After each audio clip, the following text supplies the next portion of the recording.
Good gracious, 2 great episodes in a row. Good for you, Doctor Who. Good for you. Episode Time Heist, written by Stephen Thompson with a PH and Stephen Moffat with a V. Directed by Douglas Mackinnon with no V's, P's, or H's, or H's. This episode is from the Doctor Does Genre Movies collection, and it's fantastic. Couldn't want better. It's actually a good match, the heist movie meets Doctor Who, because a heist film is all about strategy and execution. Someone with a plan puts together a team that has a mix of skills and then goes about getting into an impregnable vault. Might be in a jewelry store, a museum, a casino, an armored car, or quintessentially, a bank. Now you have to understand, there is a difference between a hold-up film and a heist film. Bonnie and Clyde, hold-up. Armed robbery. They walk through the front door, give me your money! See, that's a hold-up. Asphalt Jungle is a heist.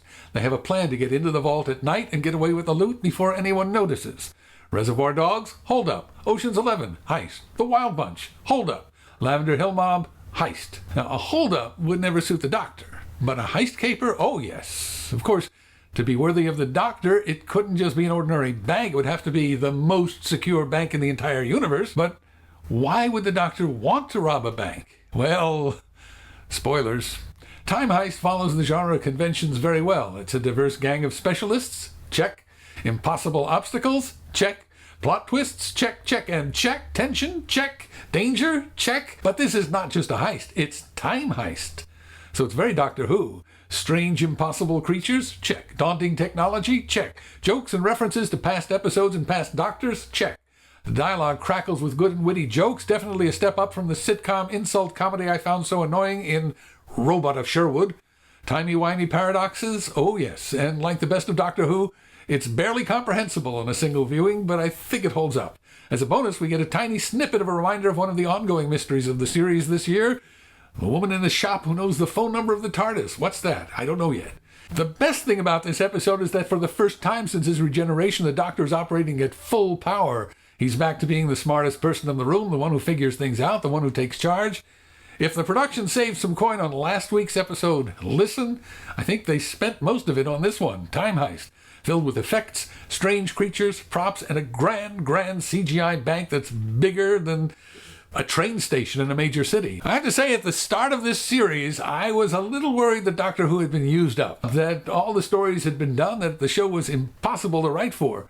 But I was wrong about that. We've had 2 good ones in a row.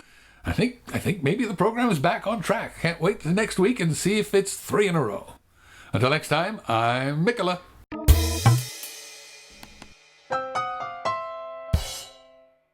DVD extras. If you love heist movies, here are a few ones you may have missed. There's no time travel in any of these, but put them on your list anyway. Rafifi by Jules Dassin, the quintessential heist movie. If you see only one, this is the one to see. Incredibly suspenseful. As the heist takes place, nobody talks.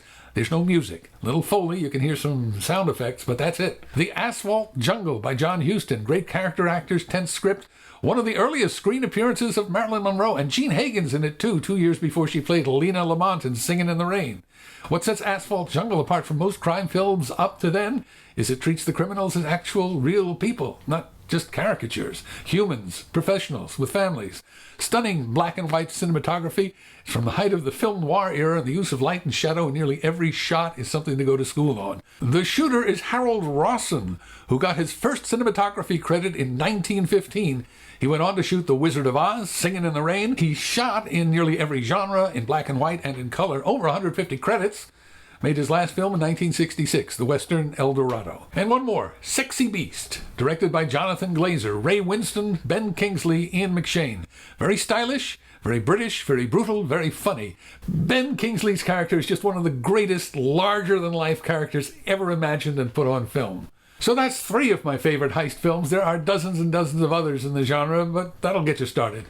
Okay, 2 more that I love. The Good Thief, 2002. And the original version of the story, Bob Le Flambeur, 1956. You want more? Just ask. I've got dozens of them.